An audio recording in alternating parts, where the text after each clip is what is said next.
Okay, so Salah, the prayer is, although it's a ritual prayer, it has a lot of spiritual dimensions to it and spiritual elements to it.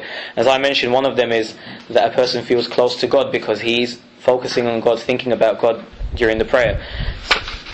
Secondly, one of the other aspects of prayer that are very spiritual is that it teaches a person discipline. Because in prayer, a person is focused on God. You're not allowed to look here and there. You have controlled positions within the prayer. So that teaches a person control and discipline, restraint in their daily lives, to stay away from God's prohibitions, to stay away from things that displease God. So it teaches a person to be disciplined in their daily life. Okay, that's the second pillar of Islam, the five daily prayers. The third pillar of Islam is fasting in the month of Ramadan. Now, Muslims believe that the month of Ramadan is a holy month, which is the 9th month of the Islamic calendar. The Islamic calendar is according to the moon. It's the lunar calendar. The 9th month is known as Ramadan. So Ramadan can vary from season. It goes back about 10 days every year because it's according to the lunar calendar. And the coming Ramadans are going to be extremely difficult because they're going to come in the summer months.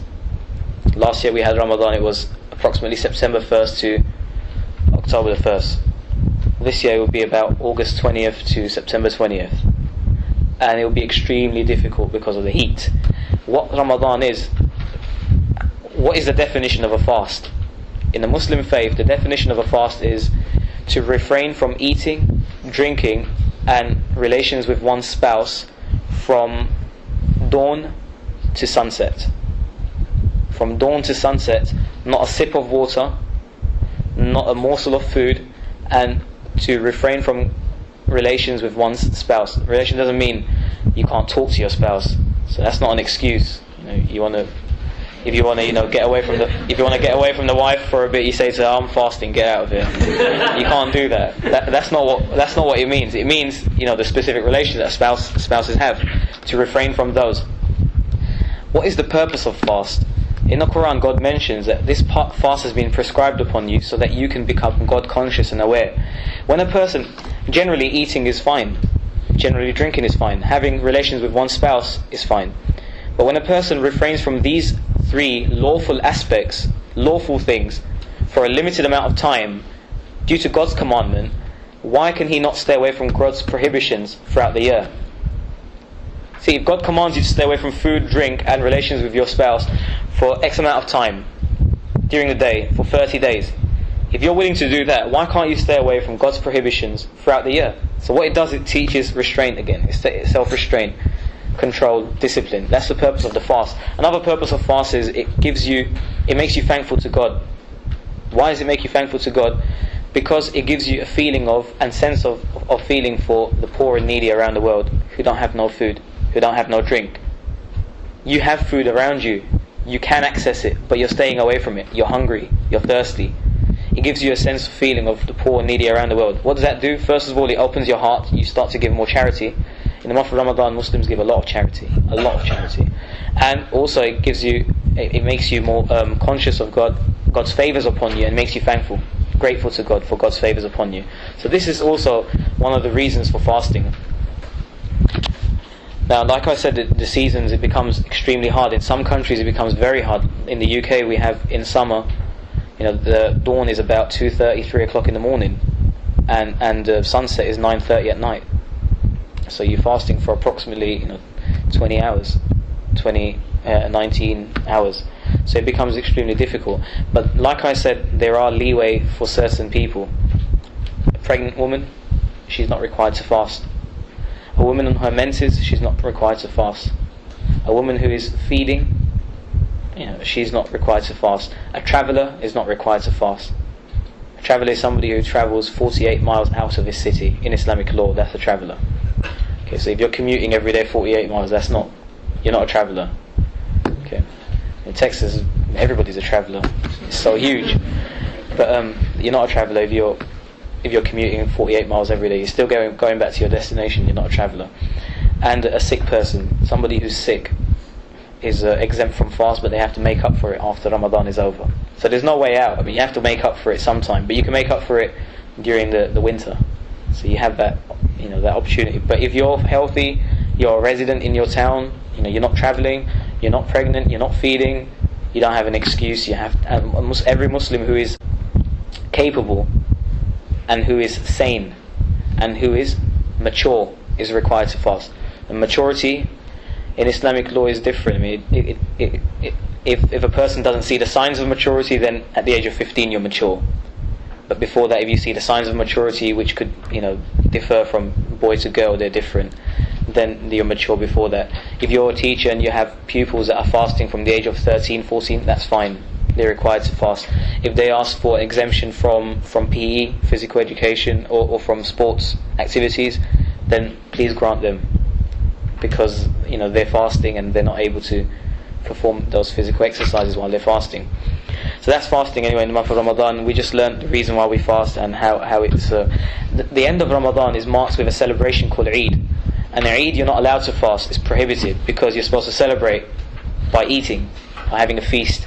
In Eid we celebrate, we go to people's homes, we share food, we wear nice clothes, and the kids get a lot of gifts from family members.